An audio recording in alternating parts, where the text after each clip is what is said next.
আসসালামু আলাইকুম। 10 মিনিট রান্নাঘরে প্রিয় আপু ভাইয়া সবাইকে স্বাগতম আরও একটি নতুন রান্নার রেসিপি দেখার জন্য।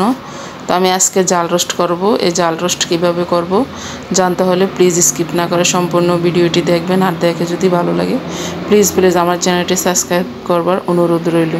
তো এই জাল রোস্ট করার জন্য আমি একটি সোনালী মুরগি নিয়েছি। এই সোনালী মুরগিটাকে আমি 4 পিস করে কেটে নিয়েছি।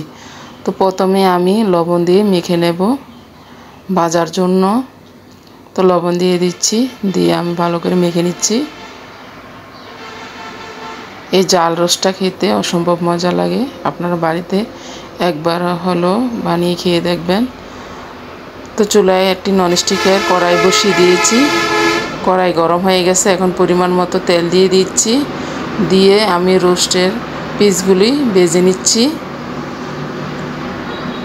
আমি বেশি কড়া করে ভাজবো না, হালকা এপিট ওপিট করে ভেজে নেব। তো ভাজা হয়ে গেছে, এখন চুলা থেকে আমি নামিয়ে নিচ্ছি পিসগুলি মুরগির। এই তেলটার মাঝে আমি রান্নাটা করব। এখন দিয়ে দেব আস্ত মশলা আর কোচানো পেঁয়াজ। এখানে আমি এলাচ, দারুচিনি, তেজপাতা দিয়ে দিচ্ছি, দিয়ে হালকা ভেজে নিচ্ছি।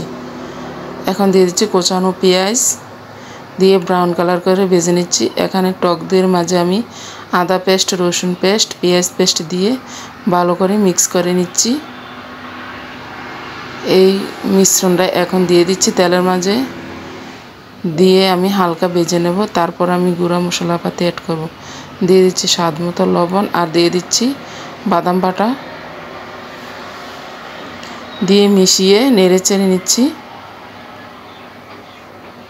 এখানে দিয়ে দিচ্ছি ধনিয়ার গুঁড়ি। ধনিয়ার গুঁড়ির পরিমাণটা একটু বেশি দিয়ে দিচ্ছি আমি। এখানে দিয়ে দিচ্ছি হলুদের গুঁড়ো সামান্য পরিমাণ, আর মরিচের গুঁড়ো সামান্য পরিমাণ, দিয়ে আবারও নেড়ে চেড়ে দিচ্ছি।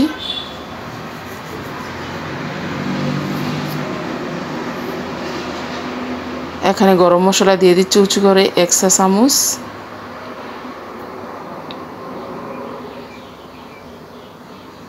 দিয়ে দিচ্ছি জিরার গুঁড়ো,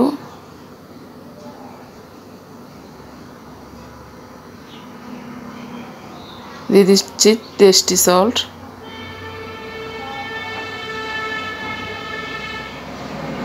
এখন মশলাটা কষানোর জন্য পানি দিয়ে দিলাম, দিয়ে নেড়েচেড়ে মিশিয়ে নিচ্ছি। ঢাকনা দিয়ে ঢেকে দিলাম।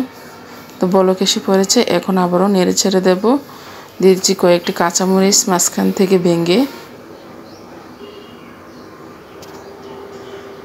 এখন ভেজে রাখা মুরগির পিসগুলি দিয়ে দিচ্ছি।